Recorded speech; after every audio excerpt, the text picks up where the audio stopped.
Praise lord. ಎಲ್ಲರೂ ಹೇಗಿದ್ದೀರಾ? ಎಲ್ಲರೂ ಚೆನ್ನಾಗಿದ್ದೀರಾ ಅಂತ ಭಾವಿಸ್ತೀನಿ. ಇವತ್ತು ಒಂದು ಮಗಳ ಕಥೆಯನ್ನು ನಿಮ್ಮ ಬಳಿ ಹೇಳುವುದಕ್ಕೆ ಇಷ್ಟಪಡುತ್ತೇನೆ. 8 ವಯಸ್ಸಿದ್ದಾಗ ಮೊದಲನೆಯ ಸಾರಿ ದೇವರ ಪ್ರೀತಿಯನ್ನು ಅವರು ಅನುಭವಿಸ್ತಾರೆ. ಈ ವಿಷಯವನ್ನು ತಂದೆಯ ಬಳಿ ಹೇಳಿಕೊಂಡಾಗ ತಂದೆಯ ಪ್ರೋತ್ಸಾಹದ ಮೇರೆಗೆ ದೇವರಿಗಾಗಿ ಜೀವಿಸುವುದಕ್ಕೂ ದೇವರ ಸೇವೆಯನ್ನು ಮಾಡುವುದಕ್ಕೂ ಅವರು ತೀರ್ಮಾನವನ್ನು ತೆಗೆದುಕೊಳ್ಳುತ್ತಾರೆ. ಈ ತೀರ್ಮಾನವನ್ನು ತೆಗೆದುಕೊಂಡ ದಿವಸದ ಮೊದಲುಗೊಂಡು ಇಂದಿನ ದಿವಸದವರೆಗೂ ಅನೇಕ ಕಷ್ಟಗಳನ್ನು, ಅನೇಕ ಅವಮಾನಗಳನ್ನು, ಅನೇಕ ಪಾಡುಗಳನ್ನು ಎದುರುಗೊಳ್ಳುತ್ತಿರುವಾಗಲೂ ದೇವರು ಅವರ ಜೊತೆಯಲ್ಲಿದ್ದು ದೇವರು ಅವರನ್ನು ನಡೆಸಿಕೊಂಡು ಬರುತ್ತಾರೆ. 12 ವಯಸ್ಸಿನಲ್ಲಿ ಇರುವಾಗ ಒಂದು ಕಷ್ಟವನ್ನು ಎದುರುಗೊಳ್ಳುತ್ತಾರೆ. ಅವರ ಜೀವನವೇ ಮುಕ್ತಾಯಕ್ಕೆ ಬರುವಂತ ಒಂದು ಕಷ್ಟ, ಮಣ್ಣಾಗಬೇಕಾಗಿರೋ ಒಂದು ಕಷ್ಟವನ್ನು ಅವರು ಎದುರುಗೊಳ್ಳುತ್ತಾರೆ. ಆದರೂ ದೇವರು ಕೈ ಬಿಡದೆ ಅವರ ಜೀವನದಲ್ಲಿ ಒಂದು ಅದ್ಭುತವನ್ನು ಮಾಡಿ ಪುನರ್ಜನ್ಮವನ್ನು ನೀಡಿ ದೇವರು ಅವರನ್ನು ಆ ಕಷ್ಟದಿಂದ ಪಾರು ಮಾಡಿ ಕರೆದುಕೊಂಡು ಬರುತ್ತಾರೆ. ಹೀಗೆ ವರ್ಷಗಳು ಕಳೆದು ಹೋಗುವಾಗ 2018ರಲ್ಲಿ ಮತ್ತೊಂದು ಕಷ್ಟವನ್ನು ಅವರು ಎದುರುಗೊಳ್ಳುತ್ತಾರೆ. ಸಾಧಾರಣವಾಗಿ ಆರಂಭಿಸಲ್ಪಟ್ಟ ಒಂದು ನೋವು ಈಗ ಸರ್ಜರಿವರೆಗೂ ಬಂದು ನಿಲ್ಲುತ್ತೆ.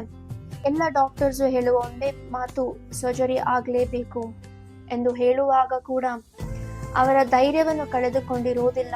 ಅವರ ಧೈರ್ಯವೇ ಅವರ ತಂದೆ ತಾಯಿಗಳಿಗೆ ಧೈರ್ಯವನ್ನು ಕೊಟ್ಟು ಅವರ ಸರ್ಜರಿಯನ್ನು ಮಾಡಿಸಿಕೊಳ್ಳುತ್ತಾರೆ. ಆ ನಂತರ ಬೈಬಲ್ ಕಾಲೇಜಿಗೆ ಹೋಗಿ ದೇವರಿಗಾಗಿ ಏನಾದರೂ ಮಾಡಬೇಕೆಂದು ಒಂದು ತೀರ್ಮಾನವನ್ನು ತೆಗೆದುಕೊಳ್ಳುವಾಗ ಈ ತೀರ್ಮಾನದಲ್ಲಿ ಅವರೊಂದು ಸ್ಥಳಕ್ಕೆ ಹೋಗುತ್ತಾರೆ. ಆ ಸ್ಥಳಕ್ಕೆ ಹೋಗಿ ಬೈಬಲ್ ಸ್ಟಡಿಯನ್ನು ಅವರು ಕಂಟಿನ್ಯೂ ಮಾಡುವಾಗ ಅಲ್ಲಿ ಸೇರಿದ 20 ದಿವಸದಲ್ಲಿಯೇ ಮತ್ತೊಂದು ಕಷ್ಟ, ಮತ್ತೊಂದು ನೋವು, ಮತ್ತೊಂದು ಕಣ್ಣೀರಿನ ಒಂದು ವಿಷಯಕ್ಕೆ ಅವರು ಹಾದು ಹೋಗುತ್ತಾರೆ. ಒಂದು ಎಮರ್ಜೆನ್ಸಿ ಸಿಚುವೇಶನ್ ಅನ್ನ ಅವರು ಸಂಧಿಸ್ತಾರೆ. ಮತ್ತೆ ಅವರಿರುವ ಸ್ಥಳಕ್ಕೆ ಅವರು ಬರೋದಕ್ಕೂ ಆಗೋದಿಲ್ಲ, ಎಮರ್ಜೆನ್ಸಿ ಆಗಿರುವ ಕಾರಣ.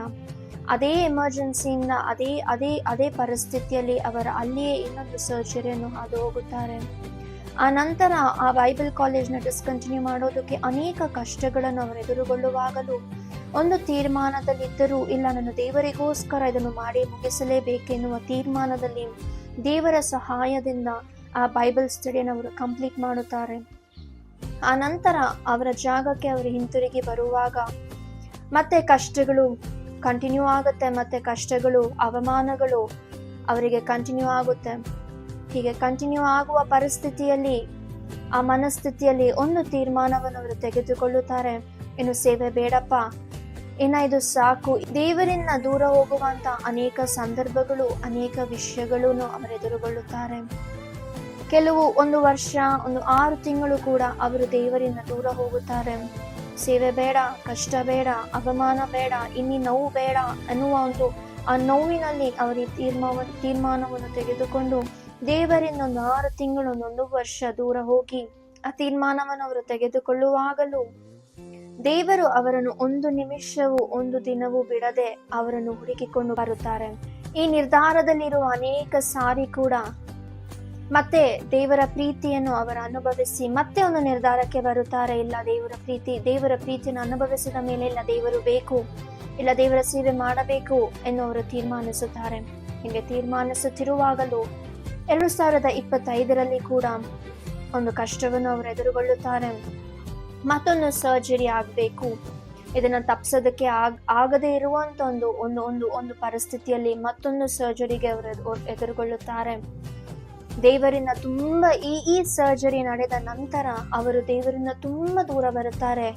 ಯಾಕೆ ನನಗೆ ಕಷ್ಟ, ಯಾಕೆ ನನಗೆ ಅವಮಾನ, ನನ್ನ ತೀರ್ಮಾನ ಸರಿಯಾಗಿತ್ತಲ್ವ, ನನ್ನ ನಿರ್ಧಾರ ಸರಿಯಾಗಿತ್ತಲ್ವ, ನನ್ನ ಲೋಕವನ್ನು ಆಯ್ಕೆ ಮಾಡಲಿಲ್ಲ, ನನ್ನ ಸ್ನೇಹಿತರನ್ನು ಆಯ್ಕೆ ಮಾಡಲಿಲ್ಲ, ಲೋಕದಲ್ಲಿ ನಡೆಯುವ ಯಾವ ಕಾರ್ಯಗಳನ್ನು ನಾನು ಆಯ್ಕೆ ಮಾಡಲಿಲ್ಲ, ನಾನು ದೇವರನ್ನ ತಾನೇ ಆಯ್ಕೆ ಮಾಡಿದ್ದು, ದೇವರ ಸೇವೆಯನ್ನು ತಾನೇ ಆಯ್ಕೆ ಮಾಡಿದ್ದು, ಯಾಕೆ ಈ ಕಷ್ಟ ಎನ್ನುವ ಪ್ರಶ್ನೆಗಳ ಮಧ್ಯದಲ್ಲಿ, ಆ ಸಂಕಷ್ಟಗಳ ಮಧ್ಯದಲ್ಲಿ ಮತ್ತು ದೇವರಿಂದ ತುಂಬಾ ದೂರಕ್ಕೆ ಅವರು ಹೋಗಿ ತುಂಬಾ ಕಷ್ಟಪಟ್ಟು, ತುಂಬಾ ಅವಮಾನಗಳನ್ನು ಪಟ್ಟು, ಇನ್ನೇನು ಅವರ ಜೀವನವನ್ನು ಅವರು ಮುಗಿಸಿಕೊಳ್ಳಬೇಕು, ಇನ್ನು ಸಾಕು, ಇನ್ನು ನಾನು ಬದುಕೋದಿಲ್ಲ ಎನ್ನುವ ಒಂದು ತೀರ್ಮಾನವನ್ನು ತೆಗೆದುಕೊಂಡು ಅವರ ಜೀವನವನ್ನು ಅವರು ಅಂತ್ಯ ಮಾಡಿಕೊಳ್ಳುವ ಒಂದು ಸಿಚುವೇಶನ್ ಅಲ್ಲಿ ಮತ್ತೆ ದೇವರವರನ್ನು ಹುಡುಕಿಕೊಂಡು ಬರುತ್ತಾರೆ. ದೇವರ ಪ್ರೀತಿಯನ್ನು ಅವರಿಗೆ ತೋರಿಸುತ್ತಾರೆ. ಇಷ್ಟು ಸಮಯ ನಾನು ಹೇಳಿದ್ದು ಬೇರೆ ಯಾರ ಕುರಿತು ಅಲ್ಲ, ಅದು ನನ್ನ ಕತೆ, ಅದು ನನ್ನ ಕುರಿತು. ಜೀವನವನ್ನು ಮುಗಿಸಿಕೊಳ್ಳಬೇಕೆಂದು ಜೀವನ ಬೇಡ, ಈ ಕಷ್ಟಗಳು ನನ್ನಿಂದ ಆಗೋದಿಲ್ಲ ಎಂದು ನಾನು ಕೆಲವು ತೀರ್ಮಾನಗಳನ್ನು ತೆಗೆದುಕೊಳ್ಳುವಾಗಲೂ ದೇವರ ಪ್ರೀತಿ ನನ್ನನ್ನು ಹುಡುಕಿಕೊಂಡು ಬಂತು. ದೇವರ ಕರುಣೆ, ದೇವರ ತ್ಯಾಗ, ದೇವರ ನನಗೋಸ್ಕರ ಮಾಡಿದ ಎಲ್ಲವುಗಳನ್ನು ದೇವರು ನನಗೆ ಜ್ಞಾಪಕ ಮಾಡಿದರು. ಲೂಕನು ಬರೆದ ಸುವಾರ್ತೆ 15ನೇ ಅಧ್ಯಾಯದಲ್ಲಿ ದೇವರು ಹೇಳುತ್ತಾರೆ, ತನ್ನ ಶಿಷ್ಯರಿಗೆ ಕಳೆದು ಹೋಗಿರುವ ಕುರಿಯ ಕುರಿತು ದೇವರು ಮಾತನಾಡುತ್ತಾರೆ. 100 ಕುರಿ ಇರುತ್ತೆ, ಒಂದು ಕುರಿ ದಾರಿ ತಪ್ಪಿ ಹೋಗಿರುತ್ತೆ, ಆದ್ರೆ 99 ಕುರಿ ಅಲ್ಲಿಯೇ ಇರುತ್ತೆ. ಆದ್ರೆ ದೇವರು 99 ಕುರಿಯನ್ನು ಅಲ್ಲಿಯೇ ಬಿಟ್ಟು ಕಳೆದು ಹೋಗಿರೋ ಒಂದು ಕುರಿಯನ್ನು ಹುಡುಕಿಕೊಂಡು ಹೋಗಿ ಮತ್ತೆ ಮಂದೆಯೊಳಗಡೆ ಸೇರಿಸಿದ ಪ್ರಕಾರವೇ ನನ್ನ ಜೀವನದಲ್ಲಿಯೂ ಕೂಡ ದೇವರು, ನಾನು ಕಳೆದು ಹೋಗಿರುವ ಸಂದರ್ಭದಲ್ಲಿಯೂ ನನ್ನನ್ನು ಸಾಕು, ದೇವರು ಬೇಡ, ನನಗೆ ಜೀವನ ಬೇಡ ಅನ್ನುವ ಪರಿಸ್ಥಿತಿಯಲ್ಲಿ ಕೂಡ ದೇವರು ನನ್ನನ್ನು ಹುಡುಕಿಕೊಂಡು ಬಂದರು. ಮತ್ತೆ ತನ್ನ ಪ್ರೀತಿಯನ್ನು ನನಗೆ ತೋರಿಸಿ ಒಂದು ದೃಢವಾದ ತೀರ್ಮಾನದಲ್ಲಿ ಇಂದಿನವರೆಗೂ ನಾನು ನಿಂತಿದ್ದೇನೆ. ಸಾಯುವುದಾದರೂ ದೇವರಿಗಾಗಿಯೇ, ಬದುಕುವುದಾದರೂ ದೇವರಿಗಾಗಿಯೇ, ದೇವರ ಸೇವೆಯನ್ನು ಮಾಡುವುದಕ್ಕೆ ದೃಢವಾದ ನಿರ್ಧಾರವನ್ನು ತೆಗೆದುಕೊಳ್ಳುವುದಕ್ಕೆ ದೇವರನ್ನು ಅವಕಾಶವನ್ನು ಮಾಡಿಕೊಟ್ಟರು. ಇದು ಆಗಿದ್ದು ದೇವರ ಪ್ರೀತಿಯಿಂದ.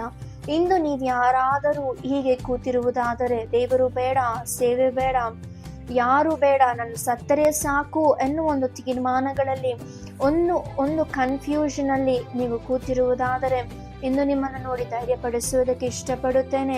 ದೇವರ ಪ್ರೀತಿ ನಿಮ್ಮನ್ನು ಎಲ್ಲಿಯೂ ಹೋಗುವುದಕ್ಕೆ ಬಿಡೋದಿಲ್ಲ. ದೇವರು ನಿಮ್ಮನ್ನು ಕರೆದಿರುವುದಾದರೆ, ದೇವರು ತನಗೋಸ್ಕರ ನಿಮ್ಮನ್ನು ಆರಿಸಿ ತೆಗೆದುಕೊಂಡಿರುವುದಾದರೆ, ತನ್ನ ಪ್ರೀತಿ ನಿಮ್ಮನ್ನು ಎಲ್ಲಿದ್ದರೂ ಅದು ಹುಡುಕಿಕೊಂಡು ಬರುತ್ತೆ. ನೀವು ತೆಗೆದುಕೊಂಡಿರುವ ನಿರ್ಧಾರವನ್ನು ನೀವು ಬದಲಾಯಿಸಿಕೊಳ್ಳಿ. ದೇವರ ಪ್ರೀತಿ ನಿಮ್ಮೊಂದಿಗೆ ಸದಾಕಾಲ ಇರುತ್ತೆ. ಇಂದಿನವರೆಗೂ ಯಾರಿದ್ದರೂ ಯಾರಿಲ್ಲದೇ ಇದ್ದರೂ, ಜೊತೆಯಲ್ಲಿ ಯಾರ ಪ್ರೀತಿ ನನಗಿದ್ದರೂ ಯಾರ ಪ್ರೀತಿ ನನಗೆ ಇಲ್ಲದೇ ಇದ್ದರೂ, ದೇವರ ಪ್ರೀತಿ ಇಂದಿನವರೆಗೂ ನನ್ನನ್ನು ಸಂತೋಷವಾಗಿಯೂ ಸಮಾಧಾನವಾಗಿಯೂ ನನ್ನನ್ನು ಇಟ್ಟಿರುವುದಾದರೆ, ನಿಮ್ಮನ್ನು ಕೂಡ ಸಂತೋಷದಲ್ಲಿ, ಆ ಸಮಾಧಾನದಲ್ಲಿ, ಆ ಆಶೀರ್ವಾದದಲ್ಲಿ ನಿಮ್ಮನ್ನು ಇಡುವುದಕ್ಕೆ ದೇವರು ಶಕ್ತನಾಗಿದ್ದಾನೆ. ಸೋತು ಹೋಗಿರುವುದಾದರೆ ನಿಮ್ಮನ್ನು ನೀವು ಬಲಪಡಿಸಿಕೊಳ್ಳಿ.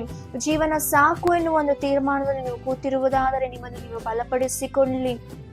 ದೇವರ ಪ್ರೀತಿ ಅದು ಶಾಶ್ವತವಾದದ್ದು. ದೇವರ ಪ್ರೀತಿಯನ್ನು ನೀವು ಅನುಭವಿಸುವಾಗ ನೀವು ಸಂತೋಷವಾಗಿ ಸಮಾಧಾನ ಉಳ್ಳವರಾಗಿ ನೀವು ಜೀವಿಸುತ್ತೀರಾ.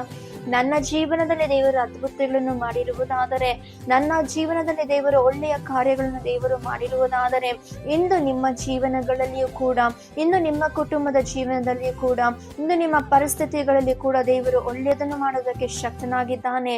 ದೇವರ ಪ್ರೀತಿ ನಿಮ್ಮನ್ನು ಹುಡುಕಿಕೊಂಡು ಬರುತ್ತೆ. ದೇವರು ನಿಮ್ಮನ್ನು ಆಶೀರ್ವದಿಸಲಿ.